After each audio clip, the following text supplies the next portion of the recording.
നമസ്കാരം. സോഷ്യൽ മീഡിയയിൽ നല്ലതുപോലെ ആക്റ്റീവ് ആയിട്ടുള്ള സ്ത്രീകൾ ഉറപ്പായിട്ടും കണ്ടിരിക്കേണ്ട ഒരു വീഡിയോ ആണ് കേട്ടോ ഇത്.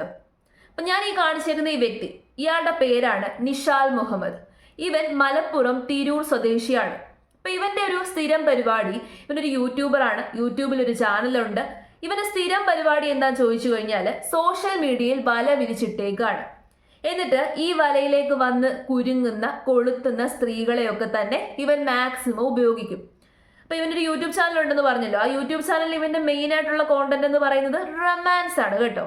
ഈ റൊമാൻസ് എന്ന് പറയുമ്പം ഒരു അളിഞ്ഞ റൊമാൻസ് ആണ്. പണ്ടത്തെ ഈ ആൽബം സോങ്ങുകളിലൊക്കെ കാണത്തില്ലേ, അത്തരത്തിലുള്ള റൊമാൻസ്. ആ രീതിയിൽ തേനും പാലും ഒക്കെ ഒലിക്കുന്ന രീതിയിൽ സംസാരിക്കുക, ആൾക്കാരെ വീഴ്ത്തുക, വലയിൽ വീഴ്ത്തുക. പ്രത്യേകിച്ച് ഈ ഒറ്റപ്പെട്ട് കഴിയുന്ന സ്ത്രീകളെയൊക്കെയാണ് ഇവൻ മെയിനായിട്ട് വലയിൽ വീഴ്ത്താറുള്ളത്. ഈ ഭർത്താവ് ഗൾഫിലുള്ള അല്ലെങ്കിൽ ഡിവോഴ്സ്ഡ് ആയിട്ടുള്ള സ്ത്രീകൾ, അങ്ങനെയുള്ള സ്ത്രീകളെയും പെൺകുട്ടികളെയും ഒക്കെ തന്നെ വലയിൽ വീഴ്ത്തലാണ് ഇവന്റെ സ്ഥിരം പരിപാടി. അങ്ങനെ വലയിൽ വന്ന് വീഴുന്ന പെൺകുട്ടികളുമായിട്ട് ഇവൻ റിലേഷൻഷിപ്പിലാകുന്നു, പ്രണയത്തിൽ ഏർപ്പെടുന്നു, പ്രണയം നടിക്കുകയാണ്. അവസാനം ഏതെങ്കിലുമൊക്കെ ഹോട്ടൽ മുറിയിലേക്കൊക്കെ കൊണ്ടുപോകുന്നു, അല്ലെന്നുണ്ടെങ്കിൽ അവളുമാരുടെ വീട്ടിലേക്ക് പോകുന്നു. പിന്നീട് എന്ത് ചെയ്യുക, അവൻ ആവശ്യമുള്ള കാര്യങ്ങളെല്ലാം കഴിഞ്ഞതിന് ശേഷം ഫോട്ടോസും വീഡിയോസും ഒക്കെ എടുത്തു വെക്കുന്നു. പിന്നീട് ഈ ഫോട്ടോസും വീഡിയോസും ഒക്കെ എടുത്തു വെച്ചിട്ട് ഇവൻ ഭീഷണിപ്പെടുത്തുന്നു. ഇതാണ് ഇവന്റെ സ്ഥിരം പരിപാടി. ഒന്നും രണ്ട് സ്ത്രീകളല്ല, ഒരുപാട് സ്ത്രീകളാണ് ഇവന്റെ വലയിൽ വീണേക്കുന്നത്. ഇവന്റെ യൂട്യൂബ് ചാനലിലൂടെ ഇവൻ വന്ന് വിളിച്ചു പറയുന്ന കാര്യങ്ങളൊക്കെ തന്നെ ബോറായിട്ടുള്ള കാര്യങ്ങളാണ്. റൊമാൻസ് ആണെന്നൊക്കെയാണ് പറയുന്നത്. ഇതൊക്കെ എന്ത് റൊമാൻസ്, കാർക്കിച്ച് തുപ്പാൻ തോന്നും. അത്തരത്തിലുള്ള വർത്തമാനമാണ് ഇവന്റെ യൂട്യൂബ് ചാനലിലൂടെ വിളിച്ചു പറയുന്നത്. ഞാൻ ജസ്റ്റ് ഒരു വീഡിയോ കാണിച്ചു തരാം. പെണ്ണിന്റെ ആരോഗ്യം നോക്കണം കേട്ടോ. ആരൊക്കെ നല്ല തീറ്റ കൊടുത്തതിന്റെ ശേഷം അടിക്കുള്ളൂ, പേടിക്കണ്ട. മനസ്സിലായ? തിന്നാൻ കൊടുത്തടിക്കാന്ന് കേട്ടിട്ടില്ല. അതാണ് ഞാൻ സത്യമായിട്ട് തിന്നാൻ കൊടുത്തടിക്കും. അപ്പൊ പ്രശ്നമില്ലല്ലോ. മനസ്സിലായോന് കാര്യം മനസ്സിലായല്ലോ ഞങ്ങൾക്ക് അല്ലേ? മനസ്സിലാവുന്നുണ്ടല്ലോ അല്ലേ ഞാൻ പറയുന്ന? ഒരാണ് ചെയ്താൽ അത് കുളിച്ചാ പോകുന്ന ഒരു ചൊല്ലുണ്ട്. പക്ഷെ ഒരു പെണ്ണ് ചെയ്താൽ അത് കുളിച്ചാ പോവില്ല. മനസ്സിലായോ? ഒരു മതിലിന് തുള വീണ് കഴിഞ്ഞാൽ അത് തുള വീണത് തന്നെയാണ്. അത് അടക്കാൻ പറ്റില്ല. മനസ്സിലായോ? പക്ഷെ തുള ഇടാൻ വെച്ച ചുറ്റിക ഉണ്ടല്ലോ പുളിയും, അത് പിന്നെയും ഓരോരോ മതിലും ഇട്ടിട്ടിട്ട് പോവാ. കത്തണ്ടവർക്ക് കത്തും. മനസ്സിലായോ? ഇതുപോലെയുള്ള വൃത്തികേടുകളാണ് ഇവന്റെ ചാനലിലൂടെ വന്ന് വിളിച്ചു പറയുന്നത്. ഫുൾ ഡബിൾ മീനിങ് ആണ്. ഒന്നും അല്ല ഇവന്റെ അടുത്ത്. ഇവൻ ഏറ്റവും വലിയ സപ്പോർട്ട് ആരാന്നറിയാമോ? ഇവന്റെ ഉമ്മ തന്നെയാണ്. ഇവന്റെ ഉമ്മയ്ക്ക് അറിയാം ഇവൻ ഇങ്ങനെ നടക്കുന്നതാണെന്നുള്ളത്. അവൻ പറയുന്നത് കേട്ടില്ലേ, ഹോള് വീഴുന്നത്. ഇവന്റെ ഉമ്മയ്ക്ക് ഹോള് വീണത് കൊണ്ടാണല്ലോ ഇവൻ ജനിച്ചത്. ഇവനൊക്കെ ഏറ്റവും പറ്റിയ ടൂൾ എന്തോന്നറിയാമോ? നല്ല ചുറ്റിക തന്നെയാണ്. ചുറ്റിക വെച്ചങ്ങ് ചതയ്ക്കണം. പിന്നെ ഇവനൊക്കെ എന്ത് ഹോള് വീഴ്ത്താൻ നടക്കുന്നതെന്ന് അറിയണമല്ലോ. ഇതുപോലുള്ള വൃത്തികേടാണ് ഇവൻ പറഞ്ഞുകൊണ്ടിരിക്കുന്നത്. അപ്പൊ ഈ വൃത്തികേട് പറയുന്നത് കേട്ടിട്ടാണ് ഓരോ പെൺപിള്ളാര്, ഓരോ സ്ത്രീകള് ഇവന്റെയൊക്കെ വലയിൽ ചെന്ന് വീഴുന്നത്. ഇവനെ മാത്രം ഞാൻ കുറ്റം പറയില്ല, ഇങ്ങനെ വലയിൽ വീഴാനെ കൊണ്ട് വെമ്പിയിരിക്കുന്ന സ്ത്രീകളെയും കൂടി ഞാൻ കുറ്റം പറയും. ഇതുപോലെയുള്ളവന്മാര് തേനും പാലും ഒക്കെ ഒലിപ്പിക്കുന്ന സമയത്ത് നേരെ ചെന്ന് ചാടാതിരിക്കുക. അവസാനം തേൻ കുടിക്കാൻ പോയിട്ട് ചിറക് കരിഞ്ഞ് ഇങ്ങനെ കിടന്ന് കരയേണ്ട അവസ്ഥ വരും. അയ്യോ എന്നെ പറ്റിച്ചേ, എന്തിനാണ് പറ്റിക്കപ്പെടാൻ വേണ്ടിയിട്ട് നിന്ന് കൊടുക്കുന്നത്? ഇതുപോലുള്ളവന്മാരെ തിരിച്ചറിയാനുള്ള സാമാന്യ വിവേകവും ബോധവും എങ്കിലും നിങ്ങൾ കാണിക്കണം. ഇങ്ങനെ സോഷ്യൽ മീഡിയയിൽ ഒരുപാട് കഴുകന്മാരുണ്ട്. ഇതുപോലെയുള്ള ആണുങ്ങളെ തിരിച്ചറിയാനുള്ള ബുദ്ധിയെങ്കിലും കാണിക്കുക. നമ്മളുടെ അടുത്ത് വരുന്നത് എന്തിനു വേണ്ടിയിട്ടാണ്, എന്ത് ഉദ്ദേശത്തോടു കൂടിയിട്ടാണ് ഓരോ അവന്മാരും നമ്മളെ അപ്രോച്ച് ചെയ്യുന്നത് എന്ന് മനസ്സിലാക്കാൻ സ്ത്രീകൾ തയ്യാറായില്ല എന്നുണ്ടെങ്കിൽ ഇതുപോലുള്ള ആപത്തുകൾ ഇങ്ങനെ പിന്തുടർന്നുകൊണ്ടേയിരിക്കും. ഈ സ്ത്രീ ശാക്തീകരണം എന്ന് പറയുന്നതിൽ ഒന്നാമത്തെ ഒരു കാര്യം ഇതാണ്. തിരിച്ചറിയുക നമ്മുടെ അടുത്തേക്ക് വരുന്നത് എന്തുദ്ദേശത്തോടു കൂടിയിട്ടാണ്. പണം ചോദിക്കും. ആദ്യം ഭയങ്കര സ്നേഹമൊക്കെ നമ്മുടെ അടുത്ത് പ്രകടിപ്പിക്കും, പിന്നീട് പണം ചോദിക്കും, അല്ലെന്നുണ്ടെങ്കിൽ നമ്മുടെ ശരീരം ചോദിക്കും. അങ്ങനെ പണമോ ശരീരമോ ചോദിക്കുമ്പോൾ അവിടെ വെച്ചത് സ്റ്റോപ്പ് ചെയ്യാൻ വേണ്ടിയിട്ട് തയ്യാറാകണം. അല്ലാതെ പിന്നെയും എൻ്റെ കാമുകനാണേ, അല്ലെങ്കിൽ ദൈവമാണേ, അല്ലെങ്കിൽ സ്നേഹമാണേ എന്നും പറഞ്ഞുകൊണ്ട് പുറകെ പോയിട്ട് ലാസ്റ്റിൽ എല്ലാം നഷ്ടപ്പെട്ട് കിടന്ന് കരഞ്ഞിട്ട് ഒരു കാര്യമില്ല. പിന്നെ ഇതുപോലെയുള്ളവന്മാരെ കണ്ടു കഴിഞ്ഞാൽ നാട്ടുകാർ തന്നെ ഇവനൊക്കെ വേണ്ട ശിക്ഷ കൊടുക്കണം. നിയമത്തിന് വിട്ടുകൊടുത്തിട്ട് ഒരു കാര്യവുമില്ല. കൂടിപ്പോയ ഒരു 5-6 വർഷം പോയി ജയിലിൽ കിടക്കും.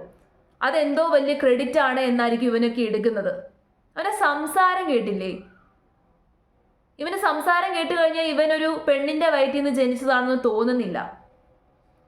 ഇത്രയും വൃത്തികെട്ട, ഇത്രയും നീചന്മാരായിട്ടുള്ള ആൾക്കാർ നമ്മുടെ സോഷ്യൽ മീഡിയ അക്കൗണ്ടുകളിൽ പതിയിരിപ്പുണ്ട്.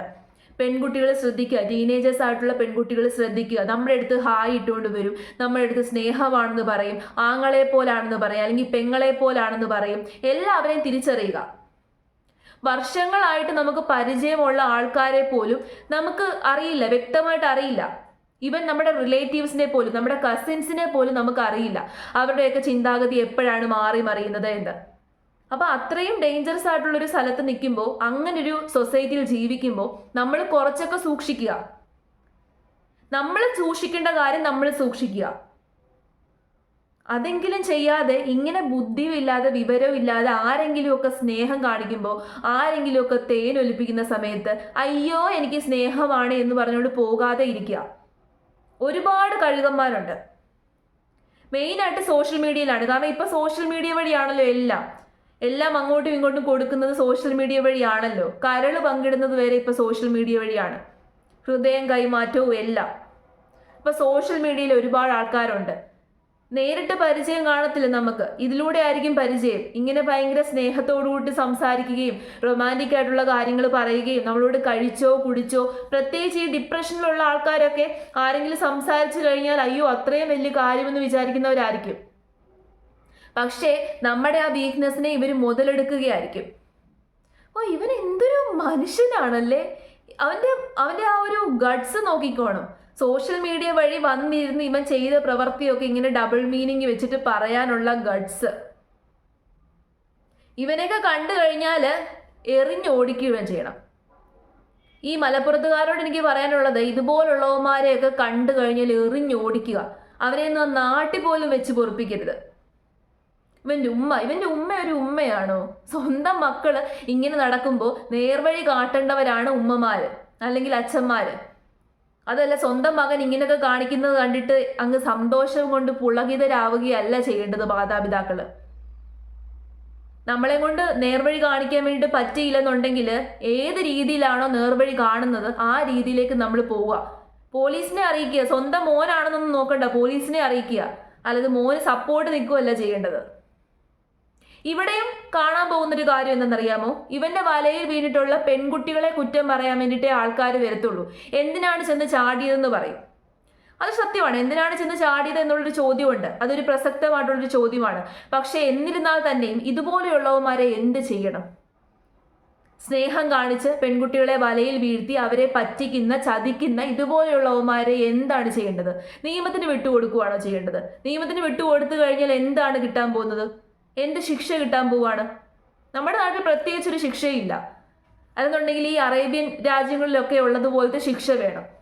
അങ്ങനെയാണെന്നുണ്ടെങ്കിൽ ഒരുത്തൻ്റെ കൈ പൊങ്ങത്തില്ല, ഒരുത്തൻ്റെ നാവും പൊങ്ങത്തില്ല. അങ്ങനത്തെ ശിക്ഷയും അങ്ങനത്തെ നിയമവും ഒന്നും ഇവിടെ ഇല്ലാത്തടത്തോളം കാലം നമ്മൾ സൂക്ഷിക്കുക. ഇതുപോലുള്ള കഴുകന്മാരുടെ വലയിൽ ചെന്ന് ചാടാതെ ഇരിക്കുക. ഒരുപാട് കഴുകന്മാരുണ്ടെന്ന് മനസ്സിലാക്കുക.